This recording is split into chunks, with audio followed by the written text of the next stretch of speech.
Ky plak u sulmua nga banditët që donin të merrin gjithçka që kishte, pastaj papritmas u shfaq një ujk. Ajo që ndodhi ishte pabesueshme. Dimitri këndonte së bashku me radio ndërsa kalonte me makinë për rrugën e qetë të mbuluar me borë. Po udhëtonte për në një kasolle të vogël, të gërryer, të vendosur thellë në zemër të pyllit. Kishte qenë streja e tij që kur bashkëshortja e tij e dashur Ana ndërroi jetë 3 vjet më parë. Kabina e ngrohtë me trungjet i premtoi atij një pushim të qetë nga shpërsia e botës. Por ndërsa Dimitri ju afrua një kthese, vuri re diçka të çuditshme. Pikërisht në mes të rrugës ishte një tufë trungje shkëndor që ja bllokoni rrugën. Sytë e plakut u ngushtuan. Këto nuk ishin pemë të rrëzuara. Prerjet e tyre dukeshin shumë të pastra, shumë të qëllimshme.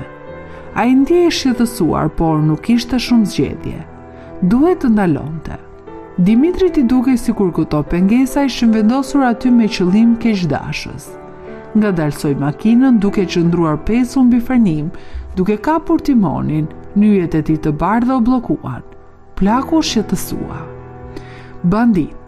Tajga me xhepat e saj të fshehura dhe fshatrat e largët nuk ishte vetëm një vend për t'ju shpëtuar telasheve të jetës. Ishte gjithashtu një stre për të jashtëligjshmit, burra mizor që grabitnin të pakujdesshmit dhe të pafatët. Shumë shpejt një figurë doli nga pas pemëve. Ishte një burr i madh me një fytyrë të fshehur pas një mjekre të reckosur, duke tundur një sapat me pamje të keqe. 2 burra të tjerë dolën nga bora, secili duke mbajtur një armë. Dimitri e kuptoi menjëherë se kush ishin, bandit. Ata rrinin gjithmonë në këto pyje, uq në lëkurën e njeriut, duke pritur që udhëtarët e pafatë të binin në grackat e tyre.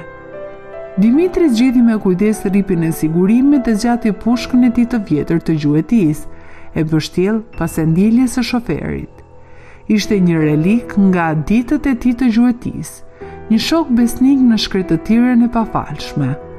Por, para sa ai të mund të reagonte, 2 nga banditët i drejtuan armët, duke urdhëruar të ndalonte.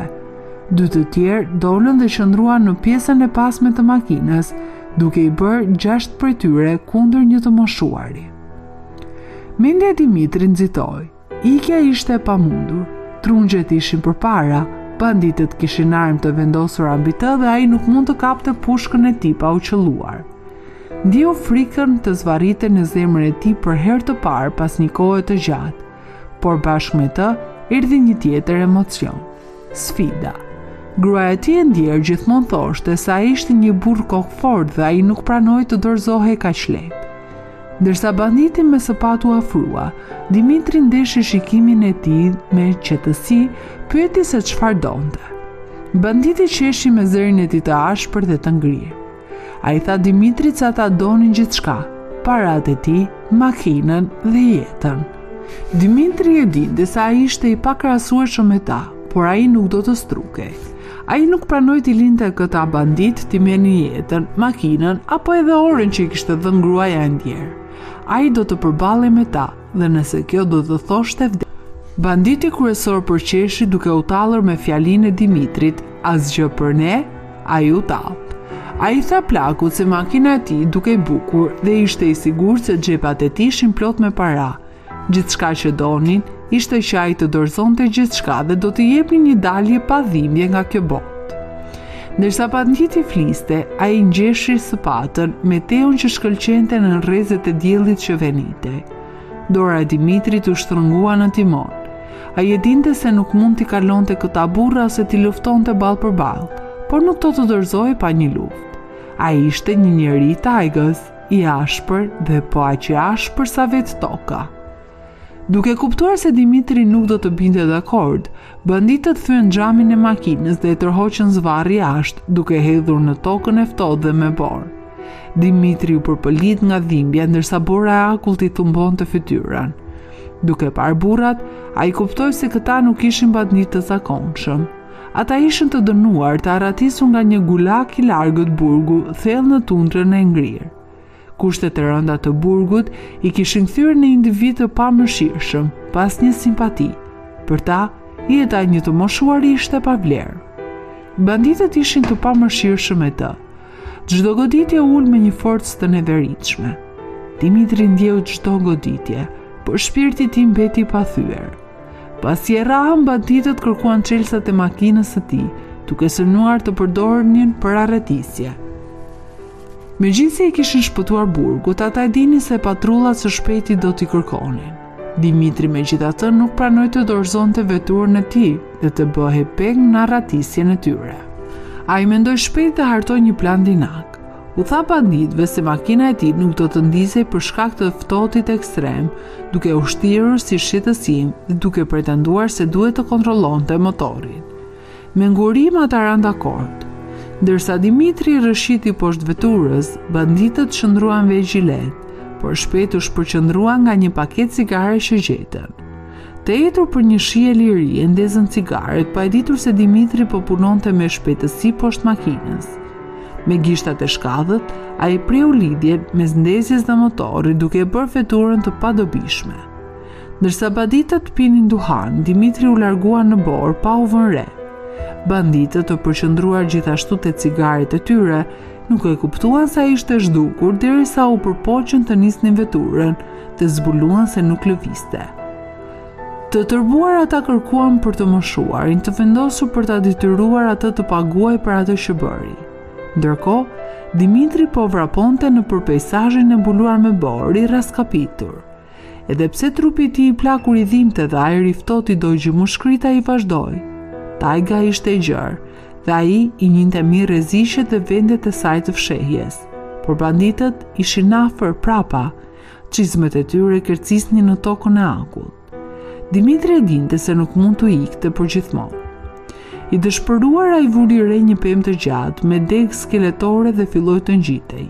Çdo lëvizje ishte një luftë, por ishte shansi i tij i vetëm.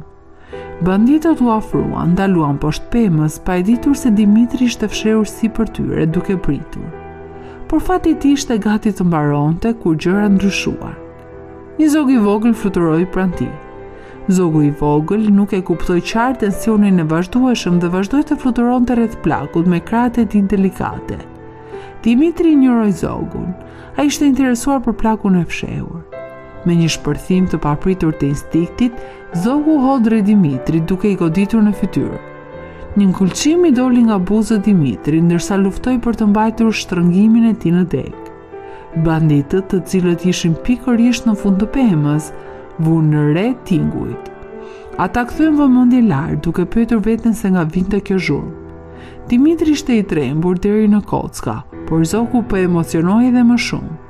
Zogu vazhdoi sulmin e tij dhe vazhdoi të godiste fytyrën e Dimitrit, ndërsa plaku përpoq të largonte zogun e bezdisshëm, humbi shtrëngimin e degët dhe ra nga pema. Dimitri ra në po me një kërcitje të neveritshme, duke zhvendosur qartë kyçin e këmbës, por nuk ishte ky problemi. Problemi ishte se ai kishte zbritur mu në këmbët e banditëve. Duke rënkuar ai u rrotulluan në shpinë, duke shtrënguar ranën e tij kur rënia e kishte goditur. Banditët nuk u besonin syve. Vetë personi që ata kërkonin nuk ishte rënë pikërisht para tyre. Plaku, tani i pambrojtur dhe i ekspozuar, ishte gati të përballej me pasojat e kundërshtimit të tij. Banditët shpërthyen në të qeshura. Njëri prej tyre përplasi dorën në supin e tjetrit dhe i tregoi Dimitrit. Mendova se ai ishte i zgjuar apo jo? Por pas të qeshurave të tyre vlonin nga inati. Mendimi i shpejt i Dimitrit i kishte çaktivizuar kamionin e tyre të arratisjes, duke hedhur një çelës në planin e tyre të arratisjes. Banditët i thanë Dimitrit se ai do të paguante për marrëzinë e tij. Njëri prej tyre nxorri një pistolet nga brezi. Ishte njëjta armë që kishte marrë nga gishtat e ftohtë të një gardiani gjatë ikjes së tyre të guximshme. Shikimi i armës i futi të dridhura Dimitrit. Megjithatë, fati mori një kthes të papritur. Ashtu si gishti banditit u shtrëngua në këmbës, një tingull i ri u pre në heshtjen e tensionuar.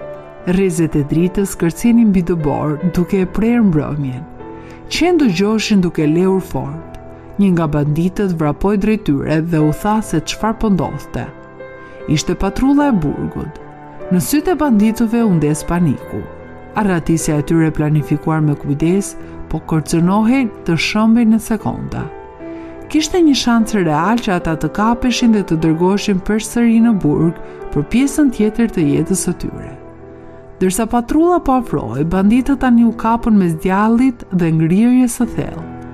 Ata kishin vetëm dy mundësi reale: të arratiseshin dhe të rrezikonin ndjekjen e pandërprerë të patrullës, ose të qëndronin dhe të përballeshin me pasojat e veprimeve të tyre kriminale. Dimitri shtrihej aty, i mavijosur dhe i lodhur, i lumtur që do të shpëtonte. Por teksa pritmat e largëta të patrullës bëshin më të forta, ndodhi e kundërta. Më i madhi i banditëve e kapi Dimitrin dhe i tha se do të vinte me ta. Banditët të këqij dhe të vrazhd tërhoqën zvar Dimitrin në përpyll si një thes me patate. I dhimnin brinjët, koka dhe zemra e tij u përplas me brinjët si një leck. Banditët nuk mund ta vrisnin pa bërgjurm, ose duke lënë pas kërkonte të lashë me patrullën, kështu që e tërhoqën zvarr më thellë në pyllin e dendur. Sytë e tyre vërshuan përreth, veshët që driteshin si lepuj të friksuar, dritat e patrullës si sy të zemëruar si kur i ndiqnin. Çdo kërcitje e një degëse, çdo psherëtim e erës i jepte një dridhje Dimitrit. Ndërsa errësira ngëlltiti pyllin, ata arritën në një pjesë të keqe, shkëmbin të pret, shkurre të ngatëruara dhe shpate të rrëshqitshme. Dimitri, duke kërcitur dhëmbët, mezi dhuronte. Ai paralajmëroi se kjo pjesë e pyllit ishte rrezikshme, por banditët nuk e dëgjuan. Vazhduan ta tërheqin zvarr, të interesuar vetëm për t'i shpëtuar patrullës. Së shpejti ata arritën në një përrua që përshkronte tajgën. Ujë ftohtë kafshoi në plagët e Dimitrit duke e trefishuar dhimbjen e tij. Banditët u bindën se i kishin humbur ndjekësit e tyre. Tani ata më në fund mund të përqendroheshin plotësisht te plaku. Banditët e hodhën Dimitrin në tokë dhe filluan ta gjuanin me shkelma. Mbi të rangoditje secila e rënd si një çelik. Ngadalë, njëri prej tyre nxorri një thik të vogël. Në fakt ishte një lugë e mprehur, por plaku ishte i sigurt se mund të bënte punën që duhej.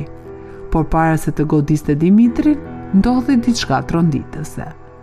Një ulërim gjakderce përshkroi natën. Një ujk i egër me sy që shkëlqenin si prush doli nga errësira. U hodh mbi banditin më të afër dhe dhëmbët u zhytën në krahun e tij. Ajri u mbush me ulërima dhe kërcitje, ndërsa ujku shqyente prenë e tij. Me sy të tërbuar nga frika, i nxorri armën dhe qëlloi mbi ujkun. Një shtën shkëlqeu, duke e bërë jehonën që të si. Plumbi goditi objektivin e tij, por duke se nuk pati asnjë ndikim. Ujku, në kundërshtim, i hapi fytin banditit me një kafshim të shpejtë. Burri u thërmua para syve të Dimitrit. Banditi tjetër qëlloi mbi ujkun dhe këtë herë ai bërtiti nga dhimbja, por ujku nuk u tërhoq. U hodh mbi banditin duke i kafshuar dorën. Banditi tjetër mori armën dhe qëlloi ujkun për herë të tretë të fundit. Këtë herë ujku ra në tokë, por jo pasi mori me vete 2 nga banditët. Por ky ishte një gabim, sepse një ltu fuqërish zbritën me një herë mbi pjesën tjetër të banditit. U përpoqën të largoheshin në përrojnë aty pranë, por ishte tepër vonë. Patrulla, alarmuar nga të shtënat e armëve, doli në vendngjarje. Ata ndezën dritat dhe armët e tyre ndaj kriminalëve të mbijetuar. Të kapur mes fantazmave dhe plumbave, banditët nuk ishin ku të iknin. Më në fund, Dimitri ishte shpëtuar. Ndërsa ishte shtrirë aty, ai mundi të shinte se 4 nga banditët që donin t'i jepnin fund ishin ngëlltitur nga uqërit, 2 të tjerët po tërhiqeshin zvarr nga oficierët e burgut. Ndërsa patrulla kujdese për plagët e Dimitrit, vështrimi i tij mbeti fiksuar te ujku i rënë. Ai shtrihet pranë përrojit me jetën e tij duke u larguar nga trupi i tij plagosur. Por Dimitrit ju kujtua ujku. Ky nuk ishte thjesht një ujk.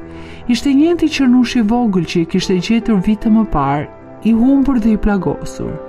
Ai e kishte ushqyer duke mbajtur gjallë, e derisa t'i ktheshin forca dhe tani ujku ja kishte shpërblyer me jetë atë mirësi në jetën e tij. Me duar që dridheshin, Dimitri gërmoi një varr në borë. Lotët e tij përzieshin me ajrin e ngrirë. Ai ngriti butësisht trupin e ujkut dhe vuri në varr. Derisa mbuloi varrin me borë, ai premtoi se nuk do të harronte kurrë sakrificën e ujkut që guxoi të përballej me frikën për ta shpëtuar. Plaku pas ndihmës mjekësore vazhdoi udhëtimin për në kabinë, por kujtimi i asaj që ndodhi atë ditë i mbeti me vete. Ajri i ftohtë i Tajgës tani ndihej ndryshe, duke i kujtuar atij besnikërinë e ujkut. Pavarësisht trishtimit, ajo ndje mirënjohës që ishte gjallë fal ujkut të ri. Banditët që shpëtuan nga ana tjetër përfunduan përsëri në burg të bllokuar pas hekurave. Plani i tyre kishte dështuar dhe tani ata ishin të mbërthyer në një realitet të ashpër. Tajga nuk u solli atyre kujtime të mira. Ishte vetëm një kujtesë e gabimeve të tyre. Kjo histori e plakut, banditëve dhe ujkut është lidhja e fortë e besnikërisë dhe në kohë të vështira, madje edhe me kafshët e egra siç ishte edhe ujku. Çfarë mendoni për historinë? A ishte plaku me fat apo ishte i destinuar të shpëtojë pasi kishte ndihmuar ujkut? Na tregoni mendimet tuaja në komentet më poshtë.